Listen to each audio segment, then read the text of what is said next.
Okay, we've got, these big sort of conservative areas here that you can see, this sort of thing that used to be called the red wall that is no longer red and is definitely blue. So councils up for election by party control. We've got absolutely loads of conservative councils up for election. This is despite the fact that the last time loads of these were up in 2019, the Conservatives lost something like 1,300 councillors. So even though it was a really, really bad year for them last time we were on this 4-year cycle in 2019, they still have more councils than anywhere else. Then it's no overall control, which I'll come back to in a second. And then Labour with something like just under 50 councils totally in their control. And that's as of a few days ago, because I used the most up-to-date statistics. So all of these parties, apart from no overall control probably, will have seen their number of councils erode over the last few months as people, resign and that sort of thing. But no overall control is quite an interesting one, because what it masks is the number of councils that the Conservatives are defending that won't really show up on some of the more sort of meta-analysis of these. So of the no overall control councils, a plural majority of them are Conservative minority councils. So if you're the Conservative Party at the moment, then what you're thinking is probably, we've got a lot of stuff that we need to defend. Then you've got Labour minority councils, not so many. And then you've got even more Conservative councils, Conservative coalitions with independents. So the Conservatives at the moment are looking like it's their sort of time to defend what they have left. And what they have left is less than they've historically had anyway. So it's looking like quite a dangerous situation for the Conservatives. Then if we split this down by regions, you can see sort of the regions that people might be interested in watching. And even though loads and loads of the analysis that you'll hear will be about the Red Wall and the North and the Midlands, where most elections are happening are the East of England and the Southeast of England. And in both of those places, the Conservatives have more councils than anybody else, which means, again, more to defend. And these are in areas where the Lib Dems are resurgent, and quite often independents are resurgent as well. So you're in some situations where it's looking pretty dicey for the Conservatives in these two areas. I think that's probably just about everything I need to say about that. So another thing that we did for this Ones to Watch guide is we came up with this idea for how you could say how secure the largest party's position is. And we made this single score called marginality, which shows us how secure the largest party's position is and how likely the council is to change control. So it's sort of like a single score that basically tells you how likely is this council to sort of flip majority control, or at least the largest party will change. And you can see a few interesting ones here. So up here in the northwest, this very, very dark shape, this is Manchester, which is the least marginal of all the councils in the country. It's got something like 95 seats and something like 92 of them are Labour. So it's a Labour council. It's not going to change unless something drastic happens. And then you've got where I live down here, Exeter, which is also not going to change. So you can see that. And then you've got some that are really, really yellow, so very bright, something like this. I think this is Gravesham, I think, which is one of those ones where if the Conservatives win one seat, then it will be a Conservative majority. And if Labour wins one seat, then it will be a Labour majority. So it's very, very tight. Right. Now I'm going to go through each of the regions quite quickly and just point out a few of the interesting competitions that we've got coming up. So to start with, in the East Midlands, we've got Mansfield, which is a mayoral contest. So the last time we had this mayoral contest in Mansfield, Labour won by a tiny margin in the second round. It was only 2 votes that they won by. This year, they've changed the rules for mayoral competitions, so there is no second round, and Labour are probably going to be hoping to sort of stave off the independents that perform well in Mansfield. In fact, you can see on the council, independents are currently the largest group, closely followed by Labour. In South Derbyshire, which is, by the way, I should say, I've put in little brackets the time that they've said they'll be declaring their results, so we can keep an eye on when exactly we should be thinking about these places.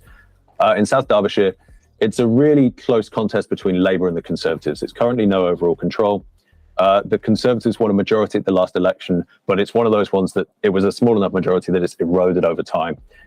So as of today, no party has a majority, and Labour are definitely targeting it. Jack shared something with me last week that was like where places are spending their digital ads, and Labour are spending a lot on South Derbyshire.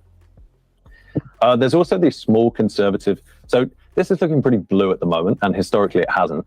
But lots of these places that are currently blue are either very small majorities or they're minority governments in some of these places that are no overall control.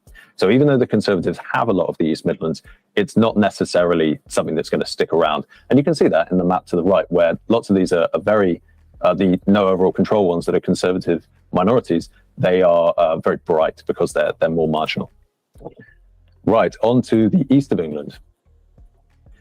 So the first one to watch out for, and this is actually early in the day, is so 2 in the morning on Friday, is these councils along the east coast of Essex, like Rochford, which has been Conservative for 20 years. Until earlier this very year, they lost their majority because loads of councillors defected to become independents. But this is one of those places to look out for where, you know, if the Conservatives, if they do well in these places, then they could consider that to be a pretty good night. But if they don't get it back, then you can expect the very early story of the election to be bad for the Conservatives. There's also places like Tendring, which is in roughly the same place, where UKIP used to be a major force, and then the various barrage parties like the Brexit Party and the Reform Party have done pretty well, but they're not really doing anything this year. So we're not entirely sure how that's going to pan out. What lots of people are saying, lots of the election nerds are saying, is that you can expect independents to do pretty well in these places. The Conservatives would have been hoping to do well, but that seems to, yeah, I mean, they haven't got any hopes to sort of claw things back so much. Then we've got a really interesting contest in mid-Suffolk, which is being announced at 4 o'clock. It's one of the most important councils for the Green Party, who's hoping to win, I think, what would be their first ever council majority. So in mid-Suffolk last time, they did really well. They something like quadrupled their share of the vote or something ridiculous. And if they can do a similar feat this time, then they'll definitely take majority control of the council, which would be really, really interesting. And it would mean that I'd have to add another colour to the map. Right, the Northeast. What's interesting about the Northeast? So there's only 10 seats up for election in the Northeast, and they split pretty neatly into 2 groups. You've got the Labour-controlled ones up here. They're not going to change. I mean, look how dark they are over here. And then you've got the 5 no overall control councils around the Teesside and Hartlepool area, which are definitely worth watching. So the first one that's being announced is being announced really early on in the morning, and it's also one that everybody cares about because there was a by-election there. So I think Hartlepool is interesting because I'm fairly certain in terms of parliamentary elections, I think it was Labour won in 2019, and then they had a by-election which the Conservative Party won. So it's kind of been flipping around. So the Conservatives, in terms of the council, the Conservatives are currently running it with independents, but it's a key battleground between Labour and the Conservatives. There's only a third of the seats up for election, but even though there's only a third of the seats, either of these 2 sides could conceivably take control. So interesting one to watch. And again, that will be the early story of the night. And then way later on, you've got Middlesbrough, where I think there's an independent mayor at the moment. Yeah, Andy Preston. But Labour is hoping to close the gap. So in 2015, Labour did pretty well in the mayoral election. And then in 2019, they didn't do so well. They lost it. And then back in this year, in 2023, they're hoping to gain it back. On the council, they are also doing pretty well, or they're hoping to win it back. So they lost the council, which is now no overall control, in 2019. And before then, they'd had it for about 50 years. They'd had it since the 70s. So if they win that back, that will be another sort of one of those reclaiming what we once lost type narratives from Labour. The Northwest, again, quite interesting because, you know, there's lots. It's one of the only areas where the main story is unlikely to be Conservative losses because there's not really that much there to lose, except for Pendle, which is, well, hang on. Yeah, I will talk about Pendle first. So Pendle is one of the only Tory councils in the region, and it has an absolutely tiny majority at the moment, something like 1 or 2 seats. And that's announcing in the afternoon on Friday. And then on Bolton, you've got the Conservatives are just about hanging on to a minority administration in Bolton, but Labour are pretty close. So if you see a majority, I mean, it's one of those ones where it's unlikely that any party will actually win an outright majority because there's lots of independents, there's a lot of fragmentation. But if Labour win a majority in Bolton, which we'll know by 4 in the morning, that means they're doing very, very well indeed. So worth watching out. Then South Ribble, which is, this is a key Labour target over here, another no overall control council. They currently have a minority, but they're aiming for a full majority, and that's one of the last ones that will be announced. So again, that might dictate what the final story of the election is. Right, the Southeast has the largest number of elections this year. It's got 57 different councils going up for election, and a fair few of these are quite close to changing hands. You can see a few of these brighter shapes around here. What order are these in? Crawley. So a third of seats in Crawley Borough Council are up for election, which is enough for Labour to lose the majority they've held since 2022. Actually, the eagle-eyed amongst you, even though it's very small, will note that this isn't currently a Labour majority. This is because a few people have resigned very recently. Which is just shows how tiny their majority was. The Conservatives are only a few seats behind Labour, so a decent result for either party in Crawley can see them take control. Then we've got later in the afternoon, Wokingham, which is a similar situation, but with different parties. In this case, no party has an overall majority. The Liberal Democrats gained enough seats from the Conservatives in 2022 to deny them the majority that they'd had for 20 years before. It's a really interesting council because you can kind of see this erosion of what is irritatingly now known as the blue wall in the Southeast. You can see this kind of erosion of that. So you only have to go back as far as 2018, and the Conservatives had 41 out of the 54 seats on the council, and today they're down to only 26. And if the Liberal Democrats pull off the same gain in seats as they managed last time, these are up, they're going to take single party control of the council. So this will, one of the stories of the night will be, or of the day on Friday will be, if the Liberal Democrats can take Wokingham. And then you've got Gravesham, which I mentioned earlier, which is one of those ones that's a knife edge between Labour and the Conservatives. Yeah, I mean, they've changed hands loads over the last 30 years. So another one to watch. In pretty much every election, it's one to watch, but particularly in this one. And then we've got the Southwest, where I live. So what's interesting about the Southwest? Well, you've got this one up here, which is Cotswold, which is announcing pretty early. The district council up here is announcing pretty early. And that's one where the Liberal Democrats currently have control, but they don't have a very strong control over the council.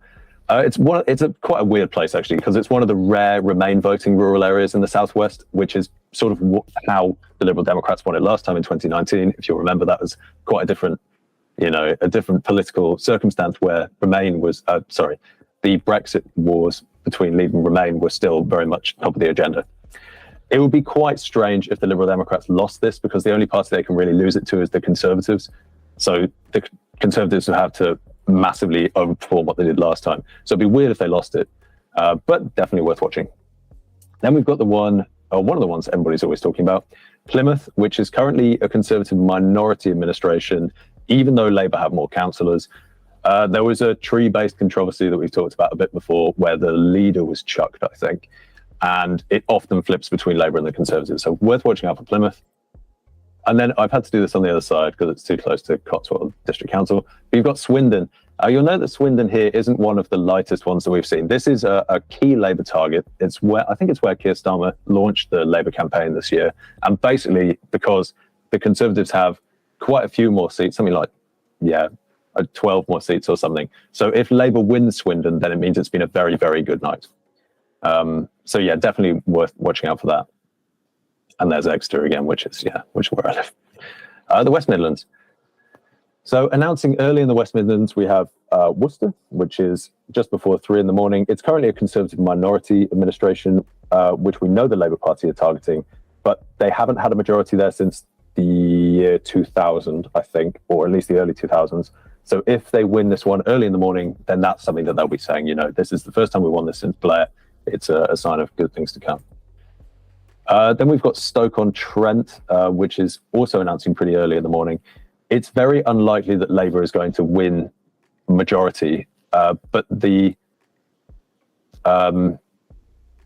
currently the Conservatives will be, both Labour and the Conservatives will be trying to win Stoke-on-Trent. And if the Conservatives win it, then that will be one of their kind of early morning victories. And then Stratford-on-Avon announcing at the middle of the day, the next day.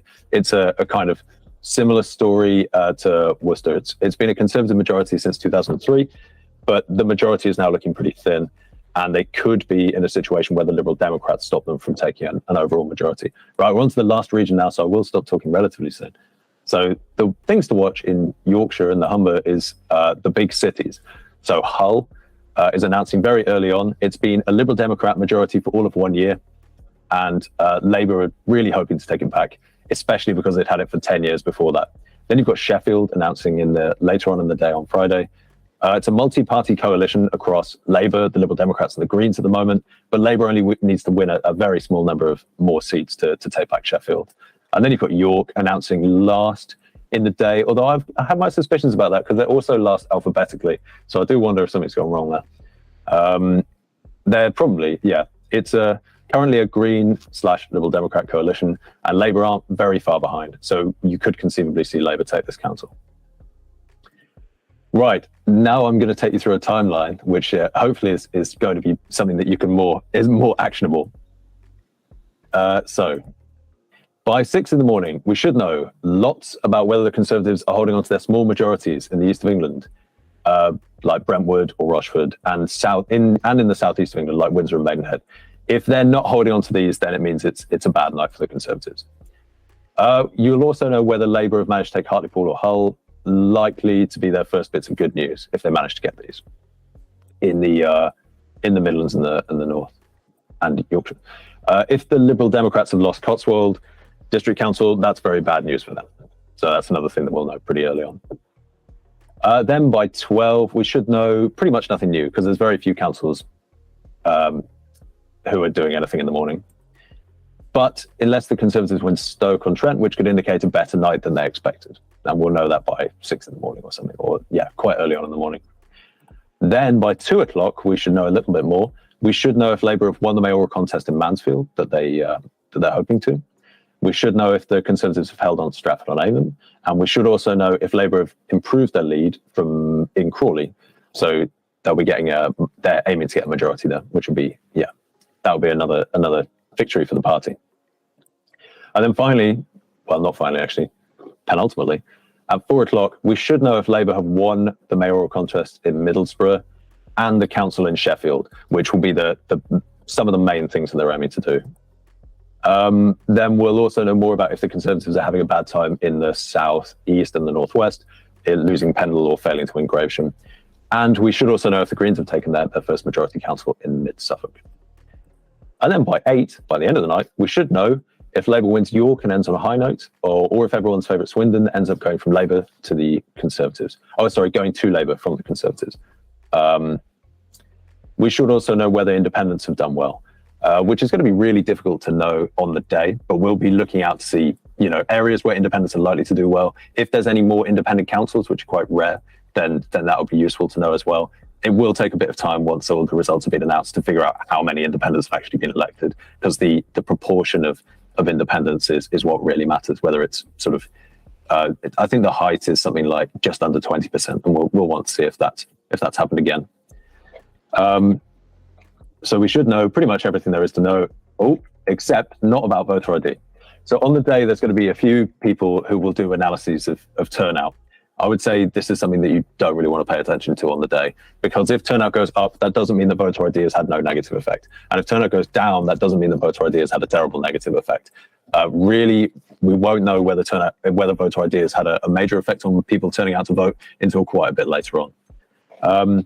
I would say you should pay attention, if you want to know about the impact of voter ID, to reports of people turned away, or reports of people who are not asked for ID, which is likely to be quite a major, well, I don't know if it will be quite a major story, but it should be if it's happening. It should be something that we're thinking about.